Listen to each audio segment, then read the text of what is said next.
Bismillahirrahmanirrahim. Assalamu alaikum dear students. Myself Dr. Saida Noreen and I am back with a new topic of electromagnetic induction today. Let's watch. Today we are going to study that how the energy can be stored in an inductor. In your earlier chapters, dear students, you have studied that the energy can be stored in the electric field between the plates of a capacitor. आपने देखा अपने first chapter में electrostatics में कि energy जो है वो capacitor की प्लेट्स के दरमियान में स्टोर होती है with in the electric field. In a similar manner the energy can be stored in the magnetic field of an inductor. इसी तरीके से इस चैप्टर में अब आप देखेंगे कि एनर्जी जो है वो किसी भी इंडक्टर में उसकी मैग्नेटिक फील्ड के अंदर भी स्टोर हो सकती है, उसी तरीके से जैसे कैपेसिटर में एनर्जी स्टोर होती थी उसकी इलेक्ट्रिक फील्ड में. ठीक है, जब एक पॉजिटिव प्लेट होती थी, एक नेगेटिव प्लेट होती थी ना कैपेसिटर की, और उसके दरमियान में पॉजिटिव से नेगेटिव की तरफ इलेक्ट्रिक फील्ड जो है वो मूव करती थी, तो फिर एनर्जी वहाँ पे स्टोर होती थी उसकी इलेक्ट्रिक फील्ड में. सिमिलरली इंडक्टर के अंदर एनर्जी स्टोर होती है उसकी मैग्नेटिक फील्ड में. ये आपका इंट्रोडक्शन हो गया. फर्स्ट ये 3 लाइंस हैं, क्योंकि इसमें कोई डेफिनेशन नहीं है. इस तरह के जो क्वेश्चन होते हैं जिनमें डेफिनेशन ना हो तो फिर हम उसका जो फर्स्ट जो इस तरह से 2 और 3 इंट्रोडक्टरी लाइंस होती हैं उनको हम उसका इंट्रोडक्शन कह सकते हैं. अब आ जाएंगे सेकंड पॉइंट, उसकी explanation and derivation. Consider a coil connected to a battery and a switch in series. ये आपको नजर आ रहा है, ये एक सेल्फ इंडक्टर है जस्ट लाइक अ सोलिनॉइड. इसमें आपने स्विच भी लगाया है, एक बैटरी भी लगाई हुई है, और अगर आप चाहते हैं कि आप इसमें से करंट को चेंज करा सकें तो आप इसमें एक रियोस्टेट भी लगा सकते हैं ना, ताकि रियोस्टेट की हेल्प से आप क्या कर सकते हैं कि रेजिस्टेंस को कम या ज़्यादा करके उसकी करंट को वेरी करा सकते हैं. तो आप इसमें एक वेरिएबल रेजिस्टेंस या एक रियोस्टेट भी इसमें ऐड कर सकते हैं in series to the battery.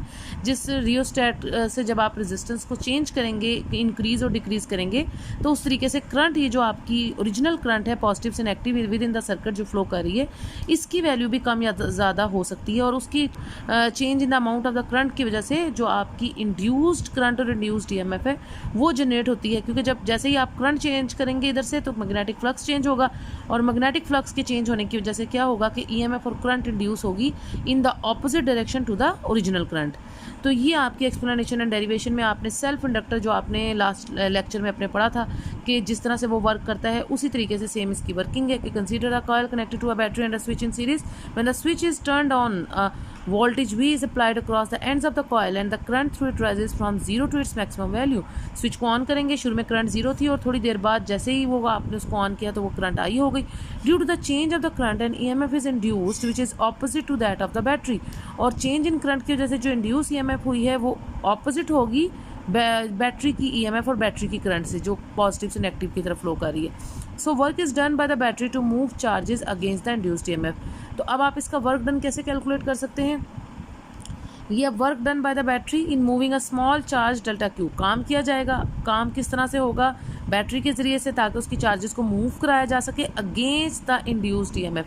वो जो induced EMF in the opposite direction induce हो रही है to the original current and original EMF, उसके अब इससे काम ये लिया जाएगा कि आप काम ये कराना चाहते हैं बैटरी से कि चार्जेस को मूव कराया जा सके against the induced EMF. So work done जब भी आपने अब इसमें पढ़ना है इन सर्किट्स के अंदर, तो वर्क डन हमेशा प्रोडक्ट होता है चार्ज का और पोटेंशियल डिफरेंस का. जहाँ चूँकि स्मॉल चार्ज की बात कर रहे हैं, स्मॉल चार्ज के लिए आप डेल्टा क्यू भी लिख सकते हैं, और पोटेंशियल डिफरेंस आपको पता है ये इंड्यूस्ड ईएमएफ को शो कर रहा है ईएल, वो भी एक सेल्फ इंडक्टर. आपने लास्ट लेक्चर में पढ़ा कि ईएल जो है वो इंड्यूस्ड ईएमएफ है सेल्फ इंडक्टर की. सो वर्क डन का जो फॉर्मूला है charge multiply by potential difference. Charge जो है वो स्मॉल है, उसके साथ डेल्टा क्यू, और पोटेंशियल डिफरेंस की जगह अब आप क्या लगा रहे हैं? EL, where EL is the induced EMF in any self inductor के अंदर जो ईएमएफ इंड्यूस हो रही है ये वो है. ठीक है, where EL is the magnitude of the induced EMF. ये वैल्यू आपने कल वैल्यूएट की है लास्ट लेक्चर में कि EL is equal to L delta I by delta T. This is the EMF induced in self induction के process में आपने इसको वैल्यूएट किया है कल. और उसके बाद जब आप इसको पुट करेंगे इस फार्मूला में, तो W is equal to delta Q L और delta I by delta T. यहाँ से थोड़ी सी आपने इसकी अब अरेंजमेंट करनी है कि ये जो डेल्टा टी इधर डिवाइड हो रहा है या आप डेल्टा क्यू के नीचे ले आएँ या आप इस तरह से ले आएँ, और बाकी एल डेल्टा आई इस तरह से आगे. अब the total work done in establishing the current from 0 to I is found by inserting for delta Q by delta T is the average current. अब ये 2 तरह की करंट्स आपको इधर नजर आ रही हैं इस इक्वेशन में. कौन कौन सी करंट नजर आ रही है? एक ये करंट नजर आ रही है delta Q by delta T, this is your average current. ठीक है, और इस एवरेज करंट के अलावा ये जो दूसरी करंट आपको नजर आ रही है delta I, this is change in current. एक तो आपके पास एवरेज करंट आ गई और दूसरी क्या चाहिए चीज़ आ गई, चेंज इन करंट। अब एवरेज करंट का मतलब होता है इनिशियल करंट प्लस उसकी फाइनल करंट और डिवाइडेड बाय जितनी, आपको पता है ना एवरेज जब किसी चीज़ का मीन या एवरेज लेते हैं तो जितनी नंबर ऑफ वैल्यूज़ होती है उससे हम डिवाइड कर देते हैं। अब इनिशियली जब आपने सर्किट आपका ऑफ था तो उस वक्त तो करंट जीरो थी, और आफ्टर सम टाइम जब करंट फ्लो करने लग गई तो फाइनल करंट जो है वो आई हो गई। So this is 0 plus I divided by 2, this will give you the average current and this is half of आई।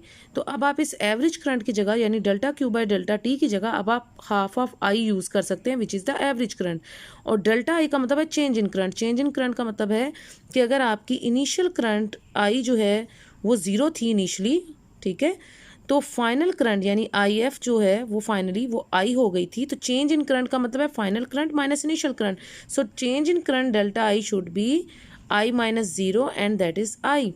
और एवरेज का तरीका मैंने आपको बता दिया कि एवरेज करंट जब आपने लेनी है तो एवरेज या मीन जब किसी चीज़ का लेते हैं तो initial current which is zero जब सर्किट आपका ऑफ था, प्लस उसकी फाइनल करंट यानी आई, फाइनली आपकी जब करंट फ्लो कर रही थी वो आई थी, एंड डिवाइडेड बाय कितनी वैल्यूज़ हैं, 2 वैल्यूज़ है, divided by number of values, so this is half of आई।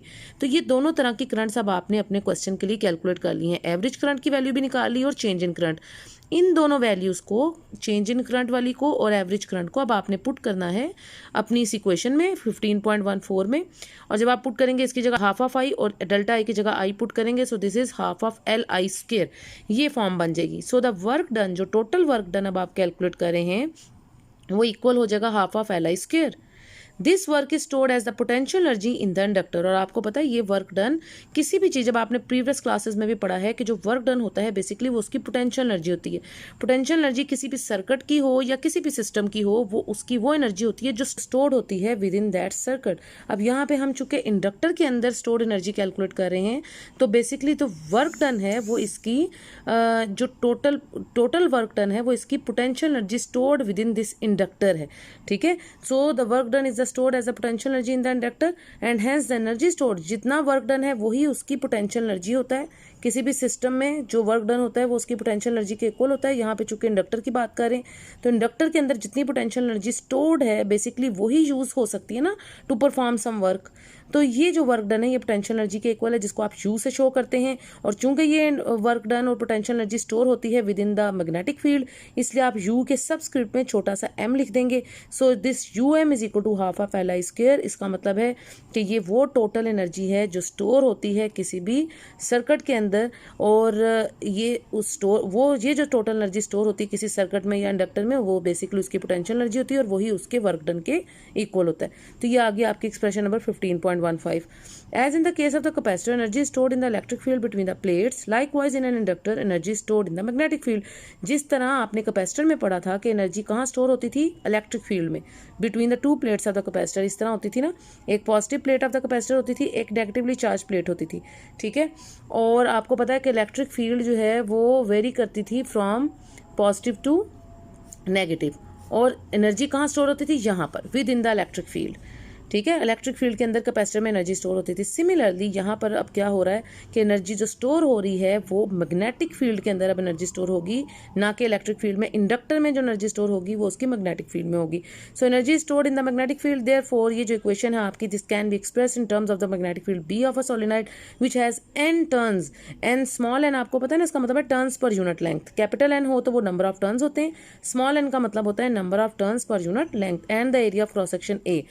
इसका मतलब है ये फार्मूला हमारे लिए काफ़ी नहीं है। ये फार्मूला इसलिए काफ़ी नहीं है क्योंकि ये पोटेंशियल एनर्जी यानी टोटल वर्क डन यानी जो आपकी potential energy stored within the magnetic field of an inductor, ये वो तो है, लेकिन हम कह रहे हैं कि इंडक्टर की एनर्जी स्टोर होती है उसकी मैग्नेटिक फील्ड में, और मैग्नेटिक फील्ड को या मैग्नेटिक फील्ड स्ट्रेंथ को आप रिप्रेजेंट करते हैं किसी भी सोलेनोइड की बी के साथ। तो यहाँ आपको इस फार्मूले में कहीं बी तो नज़र नहीं आ रहा, इसका मतलब आपको इस फार्मूला को एक्सप्रेस करने पड़ेगा इन टर्म्स ऑफ बी। यानी अब ये जो आपकी क्वेश्चन नंबर 15.15 है, आपने इसको इस तरह से एक्सप्रेस करना है कि आप इस फॉर्मूला में आपको बी की फॉर्म में आना चाहिए। बी क्यों आना चाहिए, क्योंकि बी रिप्रेजेंट करता है मैग्नेटिक फील्ड को या magnetic field strength of the solenoid को, और हम कह रहे हैं कि एनर्जी चूंकि स्टोर हो रही है with in the magnetic field तो फिर वो नज़र भी आना चाहिए। इस फॉर्मूले से नज़र आना चाहिए कि आपकी वाकई जो पोटेंशियल एनर्जी है या जो वर्क डन है, और वो जो वर्क डन जो कि पोटेंशियल एनर्जी के इक्वल है, वो स्टोर हो रही है energy with in the magnetic field. तो वो तब नज़र आएगा जब इस फॉर्मूला में बी आएगा कहीं, ठीक है, बी की फॉर्म में आपने मैग्नेटिक फील्ड की फॉर्म में इसको इवेल्युएट करना है। अब आपने सोलिनॉइड के लिए मैग्नेटिक फील्ड बी की फॉर्म पड़ी हुई है कि magnetic field with in the solenoid, ये जो मैग्नेटिक फील्ड बी होता है वो इक्वल होता है mu naught N I, where mu naught is the permeability of free space. और इस म्यू नॉट की वैल्यू आपने वहां पढ़ी थी कि this mu naught which is the permeability of free space, this is equal to 4 pi into 10⁻⁷ weber per ampere per metre, इस तरह से। ठीक है, और स्मॉल एन जो है वो number of turns per unit length को शो कर रहा है, और आई जो है वो टोटल आपकी अब करंट है। ठीक है, तो ये सारी चीज़ें आपने वहाँ पर पढ़ी थी सॉलिनॉइड के लिए। ये वाला फार्मूला अब हम यूज़ करेंगे ताकि हम अपनी इस टोटल स्टोर्ड एनर्जी जो है, जो कि टोटल वर्क डन के इक्वल है, वो हम एवेल्युएट कर लें इन फॉर्म ऑफ बी। ठीक है, तो हमने इस फार्मूले से बी की फॉर्म निकालनी है स्टोर्ड एनर्जी की। अब since the flux to the coil is, तो अब मैग्नेटिक फ्लक्स निकाले पहले। मैग्नेटिक फ्लक्स क्या होता है, उसका फार्मूला होता है phi is equal to B A. ये कहाँ से आया आपको, आपने मैग्नेटिक फ्लक्स का फार्मूला पढ़ा था, phi is equal to B dot A. Dot product होता है ना मैग्नेटिक फील्ड का और वेक्टर एरिया का, और जब आप डॉट को खोलते हैं so this is B A cos theta, और जब आपने कॉस का मैक्सिमम एंगल लेना होता है तो कॉस का मैक्सिमम एंगल होता है थीटा की जगह 0 and cos 0 is 1, so this is B A. यहाँ से ये फॉर्म आ जाती है ना, तो phi is equal to B A. और बी की जगह भी आपने सोलिनॉइड का फार्मूला पीछे पढ़ा ना कि B what is B, this B is mu naught N I and this is A, तो ये अब आपकी 15.16 हो गई। अब ये फाई की वैल्यू अब आपने पुट करनी है इन इक्वेशन नंबर 15.11। आपने कल सेल्फ इंडक्टर का फार्मूला पढ़ा कि सेल्फ इंडक्शन में number of turns multiply by जो मैग्नेटिक फ्लक्स यानी total magnetic flux, total number of turns multiply by magnetic flux, ये टोटल मैग्नेटिक फ्लक्स होता है ना एन फाई।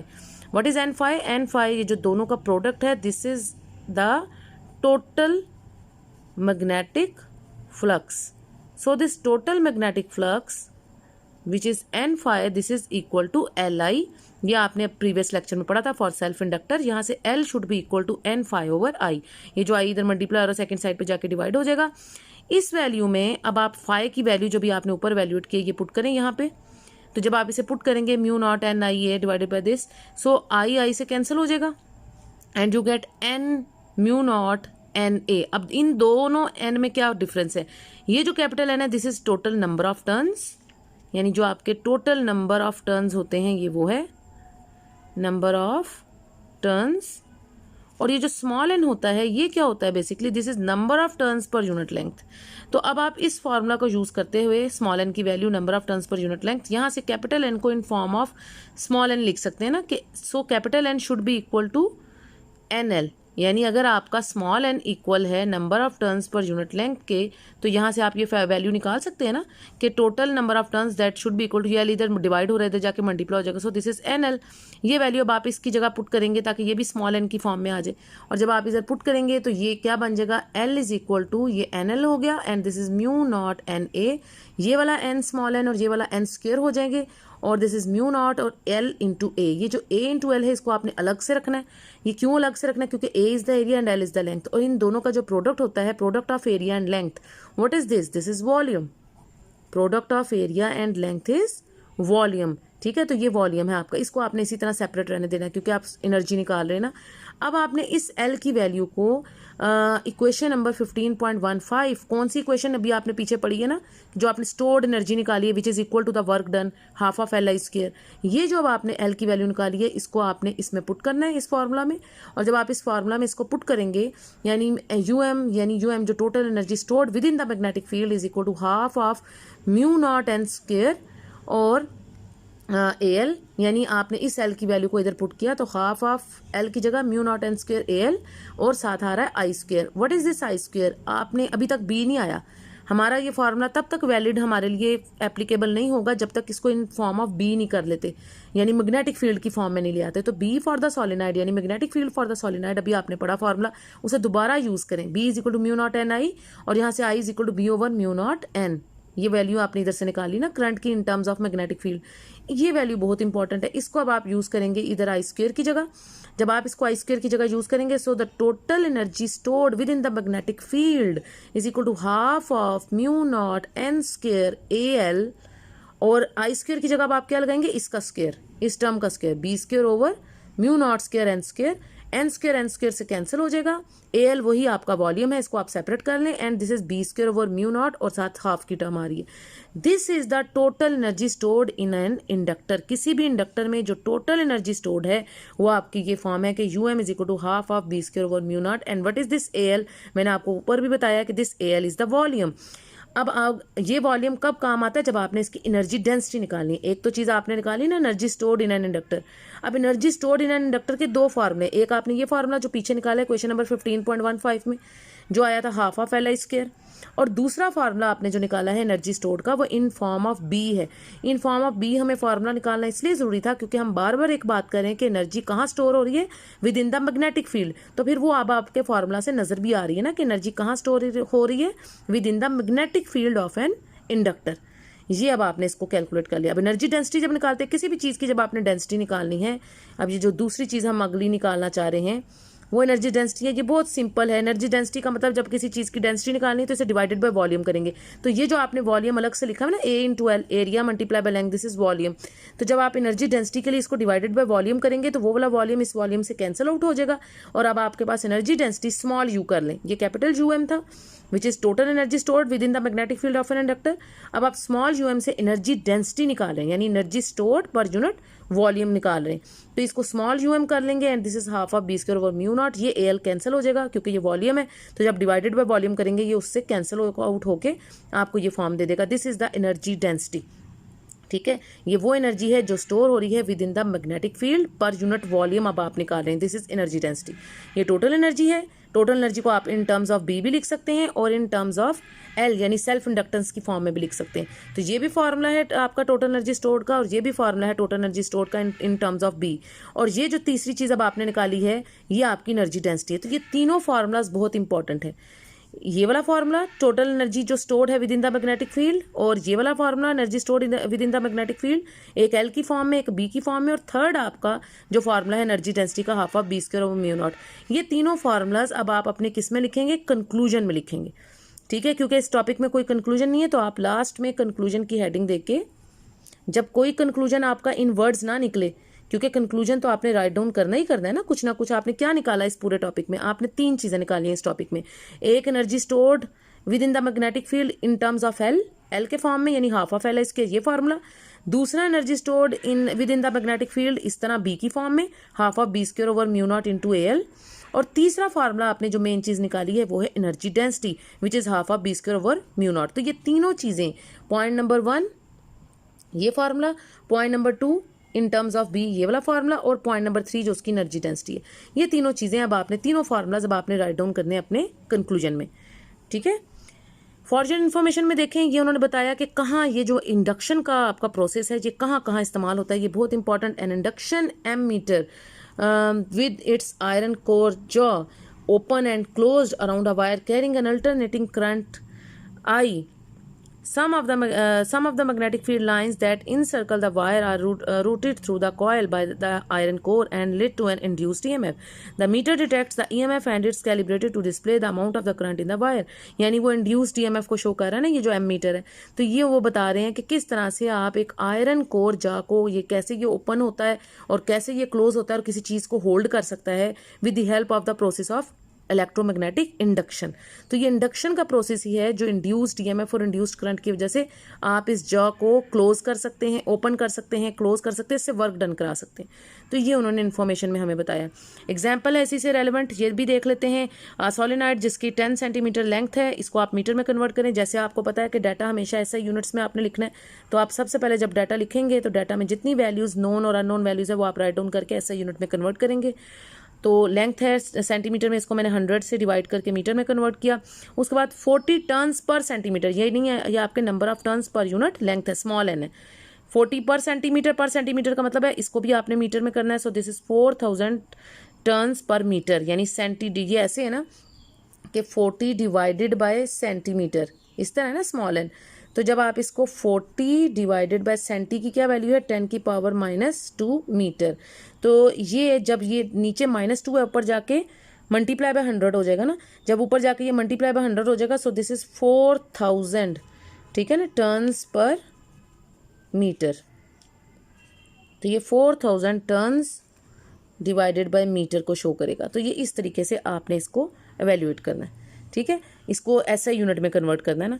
उसके बाद अब आप आ जाएंगे, ये जो आपका area of cross section A is equal to 28 centimetre square, ये भी डाटा आपको करना पड़ेगा। किस तरह से करेंगी, 28 सेंटीमीटर स्क्वायर, ये स्क्वायर सिर्फ मीटर के ऊपर नहीं है, ये प्रीफिक्स के ऊपर भी होता है ना, यानी यूनिट पे स्क्वायर खाली जो पावर है वो यूनिट पे नहीं होती, वो प्रीफिक्स पे भी होती है। तो एरिया अगर 28 सेंटीमीटर स्क्वायर है, so you can write 28 into 10 की पावर -2 होता है ना आपका सेंटी।